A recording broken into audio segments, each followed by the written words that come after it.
57-ാം അധ്യായത്തിൽ ഗണിതശാസ്ത്ര പാഠങ്ങളും ഒളിഞ്ഞുകിടക്കുന്നതായി നാം മനസ്സിലാക്കുകയാണ്.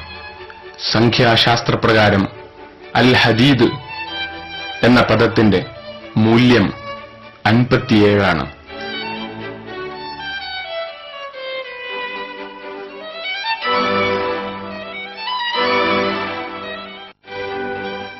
അൽ ഹദീദ് ഖുർആനിലെ 57-ാം അധ്യായമാണെന്നത് കൗതുകകരമായ സത്യമാണ്.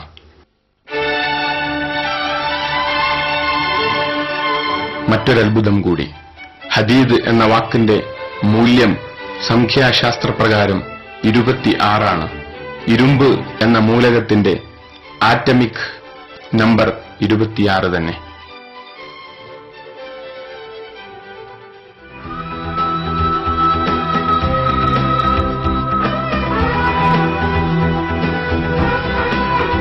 മഴയുടെ അനുപാതം.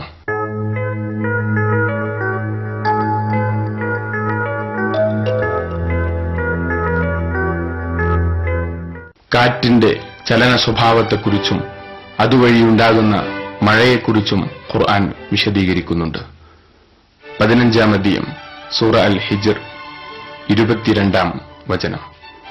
മേഘങ്ങൾ ഉൽപ്പാദിപ്പിക്കുന്ന കാറ്റിനെ നാം അയക്കുകയും എന്നിട്ട് ആകാശത്തുനിന്ന് നാം വെള്ളം ചൊരിഞ്ഞു തരികയും ചെയ്തു. മഴയുടെ ഉത്ഭവം കാറ്റിൽ നിന്നാണെന്ന് ഈ സൂക്തം വ്യക്തമാക്കുന്നു.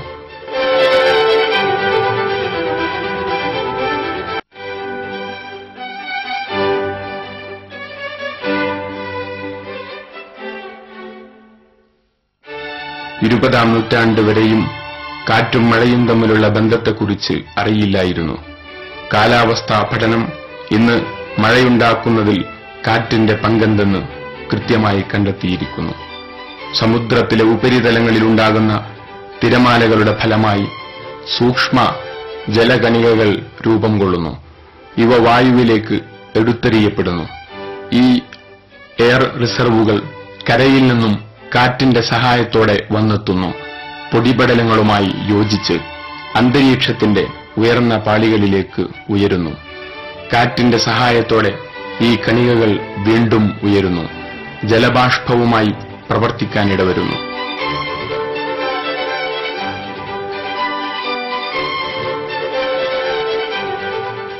ജലബാഷ്പം ഇവയെ ഘനീഭവിപ്പിച്ച് ജലത്തുള്ളികളാക്കി മാറ്റുന്നു.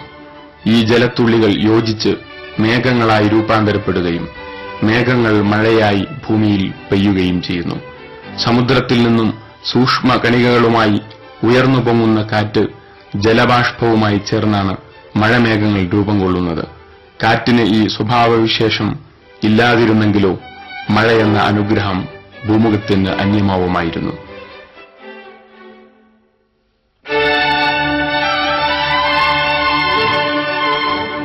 കാറ്റിന്റെ ഈ സവിശേഷതകൾ പ്രകൃതി പ്രതിഭാസങ്ങളെക്കുറിച്ച് പരിമിതമായ അറിവ് മാത്രമുള്ള കാലം ഖുർആൻ വെളിവാക്കിയിരിക്കുന്നു.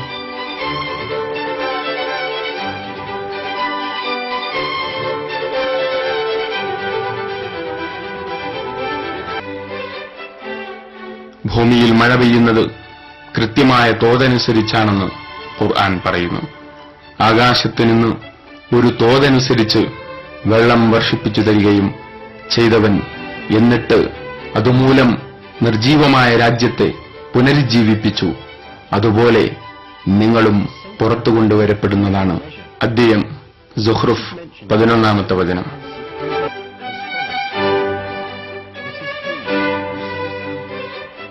മഴയുടെ അളവിനെക്കുറിച്ച് ആധുനിക ഗവേഷകർ കണ്ടെത്തിയിട്ടുണ്ട്.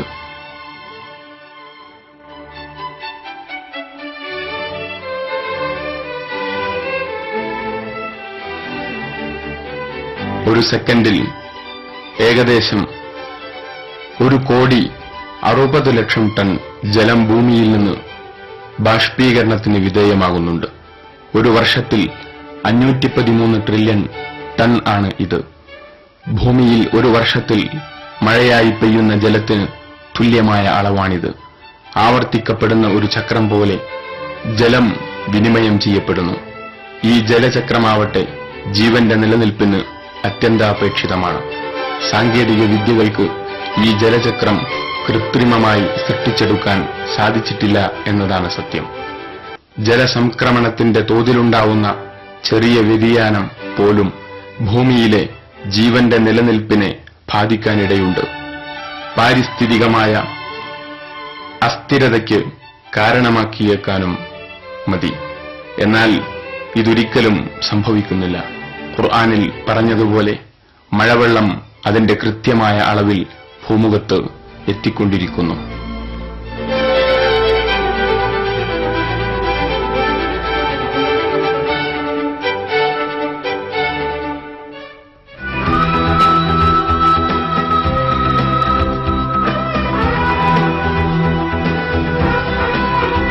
കടലുകൾ പരസ്പരം കൂടിച്ചേരുന്നില്ല.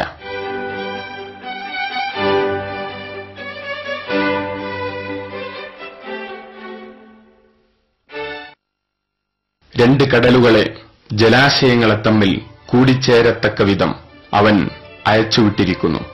അവ രണ്ടിനുമിടയ്ക്ക് അവ അന്യോന്യം അതിക്രമിച്ച് കടക്കാതിരിക്കത്തക്ക വിധം ഒരു തടസ്സമുണ്ട്. ഖുർആൻ 55-ാം അധ്യായം സൂറ റഹ്മാൻ 19-20 വചനങ്ങളിൽ പറയുന്നു.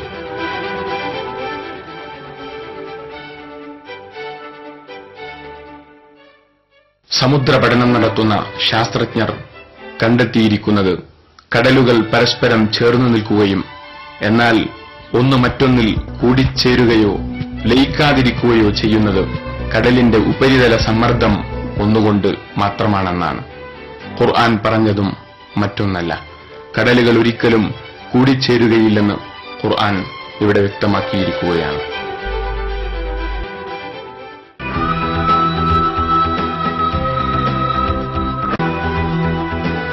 ഗർഭസ്ഥ ശിശുവിന്റെ ലിംഗനിർണയം. സമീപകാലം വരെ നിലനിന്നിരുന്ന വിശ്വാസം മാതൃശരീരത്തിൽ നിന്നുള്ള കോശങ്ങളാണ് ഗർഭസ്ഥ ശിശുവിന്റെ ലിംഗം നിർണയിക്കുന്നത് എന്നായിരുന്നു. ഖുർആൻ ഈ വിഷയത്തിൽ വ്യത്യസ്തമായ ഒരു വീക്ഷണം വെച്ചു പുലർത്തുകയാണ്. ആൺ പെൺ വ്യത്യാസം തീരുമാനിക്കപ്പെടുന്നത് ബീജം ഗർഭപാത്രത്തിൽ നിക്ഷേപിക്കപ്പെട്ട ശേഷമാണ് എന്ന് ഖുർആൻ വിശദീകരിക്കുന്നു. സൂറ നജ്മ് 45-46 വചനങ്ങൾ. ഒരു ബീജം ഗർഭാശയത്തിൽ സ്രവിക്കപ്പെടുമ്പോൾ അതിൽ നിന്ന് ആൺ പെൺ എന്നീ രണ്ട് ഇണകളെ അവനാണ് സൃഷ്ടിച്ചത്. ജൈവശാസ്ത്ര പഠനം ഖുർആനിന്റെ ഈ വാക്കുകൾക്ക് ശാസ്ത്രീയ അംഗീകാരം നൽകുകയാണ്. ജനറ്റിക്സ്, മോളിക്യുലാർ ബയോളജി പഠനങ്ങൾ ബീജമാണ് ലിംഗനിർണയത്തിന്റെ അടിസ്ഥാനം എന്ന് സാക്ഷ്യപ്പെടുത്തുന്നു. ക്രോമസോമുകളാണ് ലിംഗനിർണയം നടത്തുന്ന പ്രക്രിയയിൽ പ്രധാന പങ്കുവഹിക്കുന്നത്. മനുഷ്യ ശരീരഘടനയെ രൂപപ്പെടുത്തുന്ന 46 ക്രോമസോമുകളിൽ 2 എണ്ണമാണ് ലിംഗനിർണയത്തിന്റെ ദൗത്യം നിർവഹിക്കുന്നത്. ഇവയെ സെക്സ് ക്രോമസോമുകൾ എന്ന് വിളിക്കുന്നു. സ്ത്രീകളിൽ XX ക്രോമസോമുകൾ എന്നും പുരുഷന്മാരിൽ XY എന്നും അറിയപ്പെടുന്നു. X ക്രോമസോമുകൾ പെൺലിംഗത്തിനാവശ്യമായ ജീനുകളും Y ക്രോമസോമുകൾ പുരുഷലിംഗത്തിനാവശ്യമായ ജീനുകളും വഹിക്കുന്നു. പുരുഷ ശരീരത്തിൽ നിന്നുള്ള ക്രോമസോമുകൾ സ്ത്രീ ശരീരത്തിൽ നിന്നുള്ള ക്രോമസോമുകളുമായി കൂടിച്ചേരുന്നതിലൂടെയാണ് ഒരു ശിശുവിന്റെ ആവിർഭാവം സാധ്യമാകുന്നത്. ബീജസങ്കലന സമയത്ത് പുരുഷ ബീജത്തിലുള്ള X ക്രോമസോമുകളാണ് സ്ത്രീയുടെ അണ്ഡത്തിലെ X ക്രോമസോമുകളുമായി കൂടിച്ചേരുന്നതെങ്കിൽ കുട്ടി പെണ്ണും, പുരുഷബീജത്തിലെ Y ക്രോമസോമുകളാണ് അണ്ഡത്തിലെ X ക്രോമസോമുകളുമായി കൂടിച്ചേരുന്നതെങ്കിൽ കുട്ടി ആണുമായി തീരുന്നു.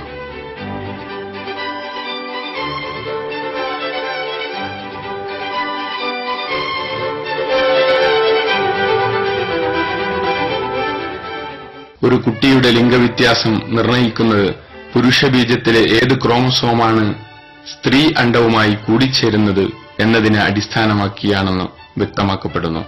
ജനറ്റിക്സ് ഒരു ശാസ്ത്രശാഖയായി വളരുന്നത് 20-ാം നൂറ്റാണ്ടിലാണ്. ശാസ്ത്രത്തിന് ലിംഗനിർണയത്തെക്കുറിച്ചുള്ള ഈ കാര്യങ്ങൾ അതുവരെയും അജ്ഞാതമായിരുന്നു. സ്ത്രീ ശരീരമാണ് ലിംഗനിർണയം നടത്തുന്നതെന്ന് വിശ്വസിക്കുകയായിരുന്നു ആ കാലഘട്ടങ്ങളിൽ പല ദേശങ്ങളിലും നിലവിലുണ്ടായിരുന്ന വിശ്വാസങ്ങൾ. 13 നൂറ്റാണ്ടുകൾക്ക് മുമ്പ് ഖുർആൻ ഈ വിധ വിശ്വാസങ്ങൾ നിഷേധിക്കുന്നു, ശാസ്ത്രീയ തത്വം വെളിപ്പെടുത്തുന്നു. മനുഷ്യോൽപത്തിയെക്കുറിച്ച് ശാസ്ത്രം ഇന്ന് അംഗീകരിക്കുന്ന നിരവധി കാര്യങ്ങൾ ഖുർആൻ